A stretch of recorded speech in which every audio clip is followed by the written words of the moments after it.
ILS A76009. It's a meteorite from Antarctica. It's a small piece, but the only one represented in our collection from this continent. The Campo del Cielo meteorite from Argentina, South America, is very famous, known for 500 years or so. It was used to build weapons, and Campo del Cielo in Spanish means field of heaven. It's an iron meteorite as well. The Canyon Diablo meteorite is one of the world's most famous iron meteorites. It was found in 1891 in the USA, North America, in Arizona.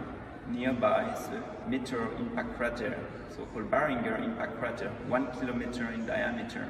Very recent event, geologically speaking. It formed about 50,000 years ago, and it's one of the most famous impact craters on Earth. The Chelyabinsk meteorite fell in 2013 in Europe, more precisely in Russia, in Chelyabinsk.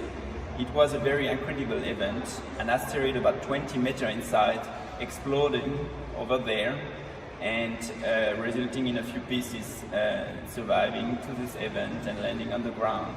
A lot of people were injured, about 1,500 people ending up in the hospital, showing us that this event can be catastrophic. The Fukang meteorite was found in China, Asia in 2000. We have no idea when it fell. It's a very nice meteorite of the family of the pallasite, very aesthetic, with this mixture of iron and olivine. Here you can see a nice example of this Fukang meteorite that was cut so thin that light is going through, making it like a space gemstone. The Hanbury Meteorite was found in Australia in 1931 in the middle of many small impact craters. It must be a recently, geologically speaking, fall of a meteorite, an iron meteorite. It's exclusively made of iron and nickel. The Tissit meteorite fell in Morocco in 2011. It's a very rare meteorite from Mars, one of the only 5 that have been seen falling from Mars, meaning that this stone here, about 1 kilo, was derived from the planet Mars before to land on Earth and to survive to its atmospheric entry.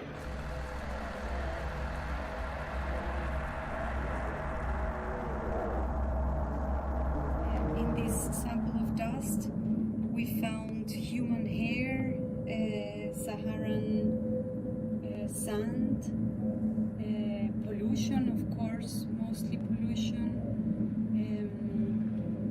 and many other components, organic and inorganic, but so far we did not find any micro-meteorites.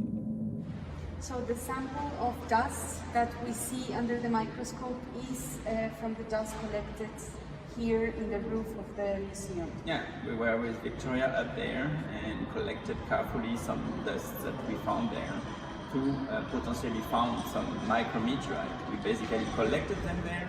We did the magnetic separation in some part of the sample, and we looked at it under a microscope, but maybe there is something in there, but not sure. We would have to do some scientific investigation that can be tedious and time-consuming to prove that there is some extraterrestrial dust in there. So the dust that she actually used to print these 4 micrometeorites, is it part of the museum? I mean, no, these are some other micrometeorites that were collected in the US, and for which we know that they are for sure micrometeorites. But they were collected the same way, I mean, basically collecting all the dust and filtering through all that, the one that are extraterrestrial in origin.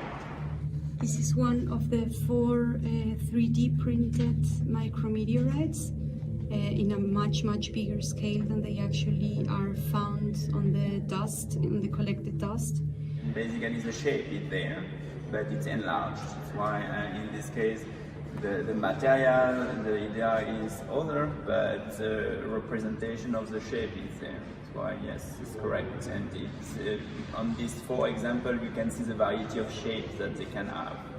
Because people would expect them to be just spheres or spheres, but no, basically you can have other shapes that are based on the shape they had before to enter in the atmosphere and how much they have been melted during the entry in the atmosphere. That's why it gives them a new shape, basically.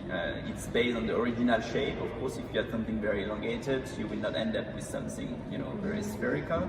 But it's a mixture of information that you get. And you told me before that some micro-meteorites have been found here in the roof of the museum. Yeah, basically my colleague, Dr. Walter Hossa, Julia, has a project. She had been collecting a lot of the dust on the roof and processing it, this dust, and she thinks that she has found a few micro-meteorites, but not as many as people would expect. There is a lot of dust in our cases. I think this was probably not the best place to look for. You have to consider different aspects. Not on every roof you will find a lot of those micro-meteorites.